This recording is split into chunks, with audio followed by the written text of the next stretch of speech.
Everyone gathers around the scene of the explosion. They all call out to Camus, shouting her name. Camus hears her uncle's voice in the dust and smoke. She thinks about what to do as she managed to defend against the attack, but something else had happened. The flame spell had burned all her clothes.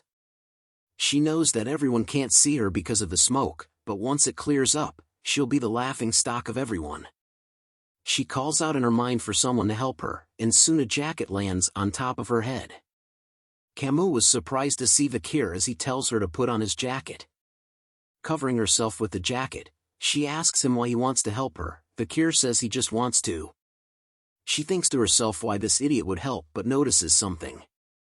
Vikir had been cut by the idiot swordsman attack, which still have some aura on it. The people enter the smoke and notices something. Vikir and Camus were together.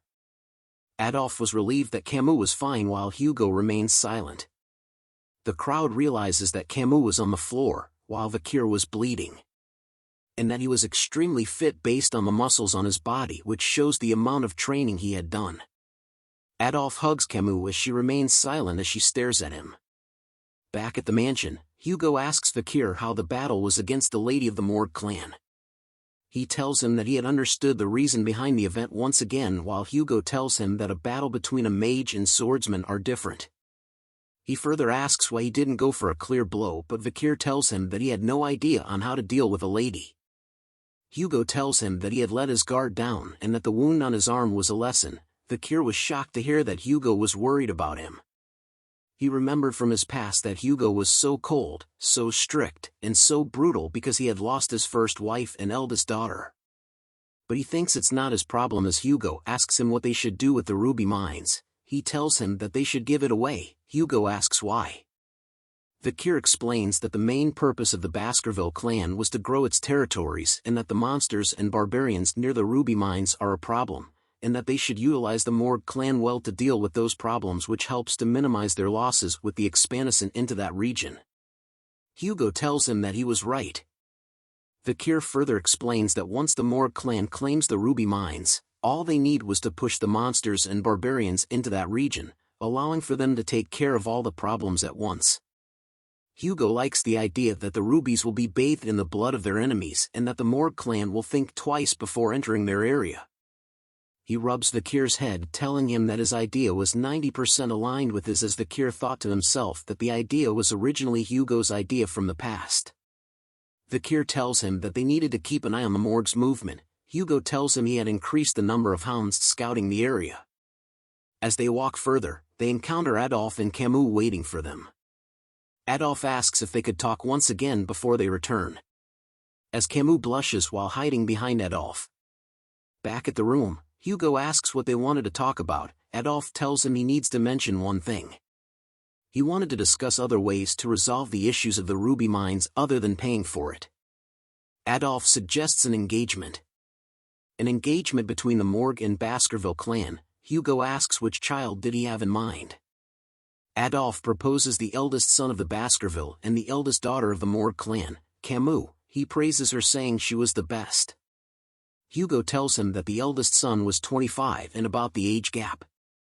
Adolphe tells him the 17-year gap is not too big of an issue, but Camus speaks out, saying she will not marry anyone weaker than her mother.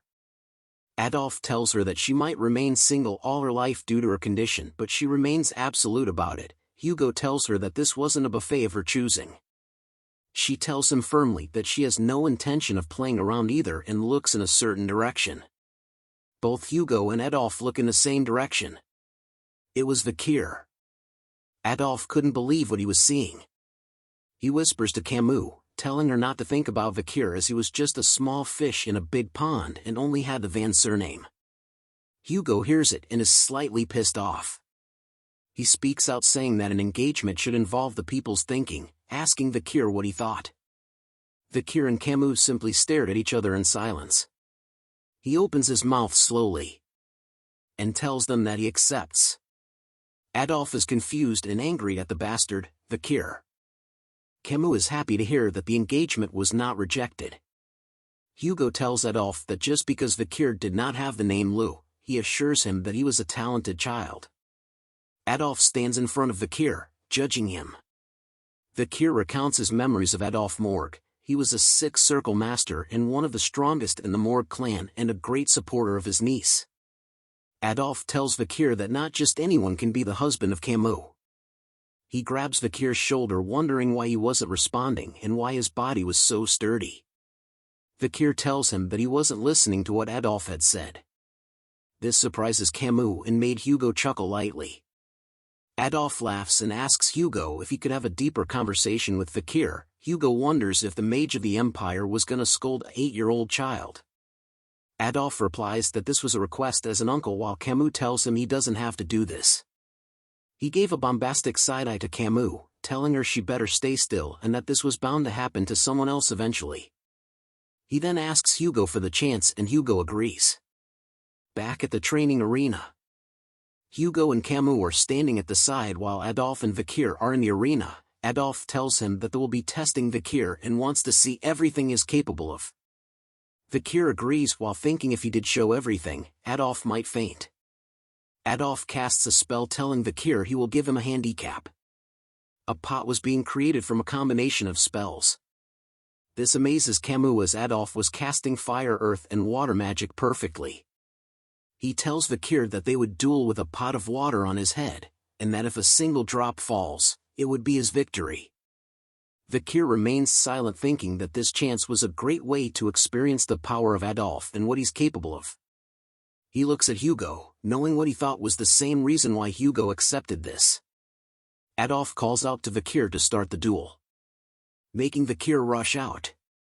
He closes into Adolf, ready to strike with his sword. Camus is surprised at his action and yells out that he can't run straight towards his uncle as a bright light appears on his face. A shield was casted to block the swing of his sword. Adolf calls out to his niece, asking why she told him that and that shield magic was best used against swordsmen. Vikir steps back annoyed. Fireballs are created in the air behind Adolf as he prepares to go on the offense. He sends out the flame magic towards Vikir, making him leap back. Camus tells him that it was unfair he didn't use that magic against her in their duels, while Adolf wonders which side she was on. Hugo thinks of the attack as not something impossible to dodge and decides not to stop them. Vikir thinks that by using his past knowledge and skills, he may cause Adolf to let his guard down, and that he might even be able to kill him. He strikes hard once again against the shield magic, and continuous hits it again and again. Adolf tells him that it'll be the same no matter how many times he hits it, as his sword will never pierce through his shield. But Vikir ignores his words, striking the same place over and over again.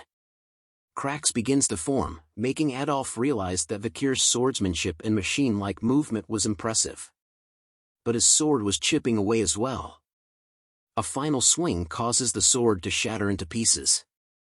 Adolf reminds him that he should have considered the durability of his sword and his shield, and that it's good to focus on a single goal, but that depends on the opponent. While those words were said, Hugo and Camus were shocked by something. Adolf continues to say that Vikir was too weak, but before he could finish the sentence, he notices something as well. A piece of the sword has pierced the pot on his head, causing water to flow down everywhere. Adolf was stunned to see a piece of the sword. Vikir flexes on the old man in his fashion. Camus falls for Vikir even harder. She wonders if the victory against his uncle meant their marriage. Hugo was happy to see that Vikir had won. He looks at Vikir van Baskerville, wondering if he had raised a stronger hound than he thought. 7 years later at the Baskerville training grounds, a huge furry beast with horns is growling loudly. It roars out loud, shaking the air around it. But the hound stood still, unafraid of it. It rushes towards them, making the hounds leap in the air, striking the monster. The hounds surround the beast, as the beast strikes all of them. Staffordshire Baskerville was the shadow hound looking upon them. He shouts out commands and tips on how to kill the beast, when all of a sudden, 3 hounds dash forward past everyone. It was the triplets. They strike the beast easily. They smile happily at what they did. The intruder was amazed at their skills and dark crimson aura which was suited to the Baskerville family, as the monster stood in a daze from their attacks. The hounds see the chance and prepare to kill it. Blood is splattered all over the ground. The instructor praises them, telling them that they had become low-rank sword experts and that this marks the end of their 7-year training. He warns that while this monster was caged, even he cannot handle the older ones that were more tenacious, and that the monster they face today will be incomparable to the ones they will face in real life, and that death occurs much more easily than they think. He gives them one final advice: either use your bloodline to overcome it or build experience to survive.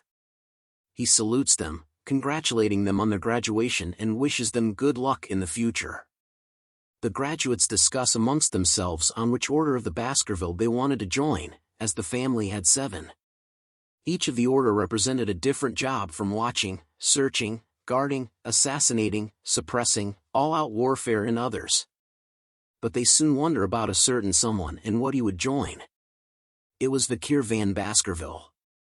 Vikir notices that others were looking at him, hearing the rumors that he had killed a larger ox bear than the one they faced and that he was already a high-rank sword expert. He ignores the gossip and thinks that it took longer than he thought. Hi's current level was at intermediate rank at the 5th Baskerville technique, but only considering swordsmanship, he had surpassed his past self. But he still thinks his progress was too slow, as Barrymore appears telling him that the Patriarch was looking for him. Barrymore tells him that his assignment had been decided. Back at Hugo's room, Vikir greets him. He asks how he had been. Vikir notices a scar on his nose and asks what had happened. Hugo tells him he got it from subjugating the barbarians on the mountains and that one of the archers got the better of him. Vikir asks if he had captured them, but Hugo tells him no. Instead, he gave a similar scar her face. Hugo congratulates Vikir as he wonders if he was going to talk about the assignment. He recalls his past life, that there was part of the Pitbull Order and was sent away for 21 months on the Lenoir Mountain, constantly in battle. And that children in the family were split apart. Expendable ones were sent to die in battle, while the important one were taught about politics and administration. That was why the 5th technique exists. It allows for the elite members to catch up to the expendable ones in terms of swordsmanship. Hugo calls out to Vikir, telling him to try the lower house of Parliament, which surprises him. Hugo explains that the lower house was to teach him about the politics and business of the Baskerville family. Vikir couldn't believe that Hugo wanted him to take the elite course. He praises Vikir for his achievements and that he was a genius, and that his position will be the deputy consul of the underdog city, as both consul and deputy consul positions were vacant. He asks if Vikir will accept. He accepts, but says he has to mention one thing. Vikir talks about the incident with the Moore clan over the ruby mines. And so he requests to borrow something as part of his reward. This shocks Barrymore. He tells Hugo if that his request was too much, he could deny it. But Hugo allows his, with saying he trusts him and that he would not do anything foolish. Vikir tells him he won't do anything to worry him, still not comfortable with him calling Vikir a son. As Barrymore and Vikir leave the room, Barrymore tells something to Vikir. That Hugo treasures him deeply, and that was why he did not dispatch him into battle immediately, and that this was a form of kinship between them. But Vikir tells him that only happens if he does a good job. He recalls his past memories, where he was betrayed and killed by Hugo, feeling the sensation of when his head had rolled off the guillotine. With deep hatred in his eyes, Vikir promises that Hugo will experience the same sensation in this life.